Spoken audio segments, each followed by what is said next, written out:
hospitals with frail syndromes, declining physical and mental capacities, geriatric syndromes, among others. These are older persons.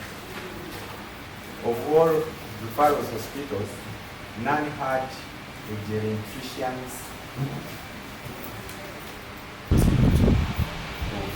how many females do we have in those field positions. So it's going to help if you can get that information to be helpful. Then on page 15, what I just noticed, some of these are just minor things, but because of validation, we need to look at them. In the recommendation, because here the first one, you're recommending that the Ministry of Health working with regional referral hospitals to prioritize recruitment. But I'm also informed that in the Health Service Commission, you need to mention such things because those are some kind of different guidelines. Then still on page 16, under recommendation 3, where you are recommending that the regional referral hospitals should work 16, recommendation 3. Where you're recommending the regional referrals to work modalities with medical institutions. But there's nothing like Guru Public University, there's only one university. So there's nothing like Guru Public University, there's Guru University. Then the other one is Guru College of Health Science. So you need to put this very clear.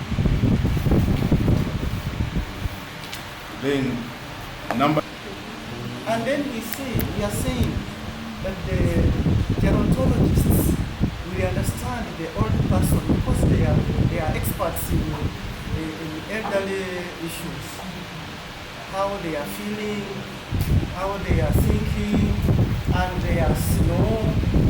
They are declined in almost everything. Their movements are very slow. They need someone to understand them. This is my area of interest. Because I'm there.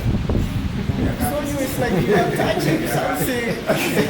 And be able to support, provide most of these services as required.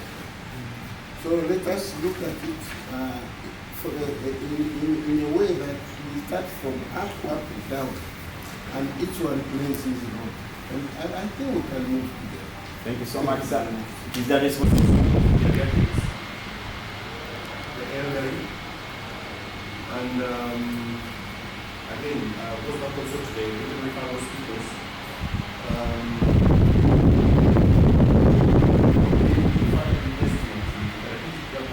Because there is no element to make it seamless, yeah, so that we do not have to wait, because you must deliver from the first day of the financial year. So I think that has been, so basically the recommendation that it said is to sustain the preloading of operational funds to national medical stores before the start of the financial year. So from this meeting, you're basically telling us that there are no shortages of drugs anymore. You see, they will always be there. That's why, but let me finish. I have a number of points that you can take up that address each of the points that is raised in your report. There was also a point on sickle cell. And to a certain extent, it affects Ministry of Health and National Medical Stores to a certain extent. But for information purposes, last year we did start something they call understanding that we need to create something they call a sickle cell essential medicines and health supplies kit. Basically, we created a fund dedicated to purchase procurement of essential medicines and health supplies for sickle cell anemia. And we did target it to the target areas. There are a number of regions that are most affected, yeah. And with that, I think the colleagues, medical colleagues here will justify. So the recommendation is basically sustaining that kit or improving funding that kit. Then I noticed something on albinism and geriatrics. On the albinism point, I think a recommendation, because albinism is genetic, it's a genetic issue. So the best that you can recommend is working with the Ministry of Health, because it's a marginalized group, to help them with basically, because you're looking at two issues, skin health and eye health, and their eyes basically. It doesn't capture sex, it doesn't capture social economics, it doesn't look at is this person employed, unemployed, and the discharge status. Are you discharging this person disabled, or is it? So maybe if you can upload that.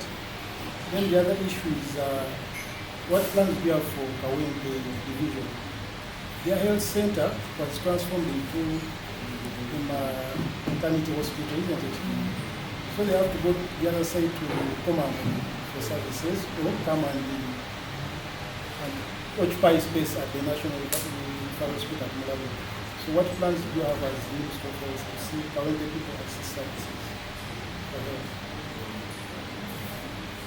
Mile delivery concept.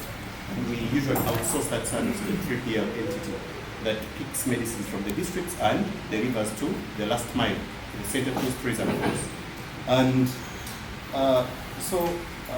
previously we've been having that challenge, and when you look at our NMS warrant summary from Ministry of Finance, there is usually every quarter we've been having a variance of about 16, 15 days from the date you have the cash limit release date and the approval date.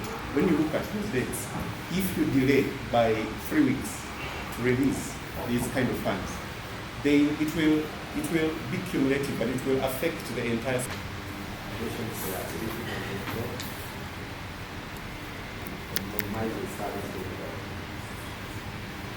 We had interviews with some assistants, especially Richard, Isaac, and Alua, Wema, who are finding that non-operationalization of health industries for the general hospitals affects the work of the hospital.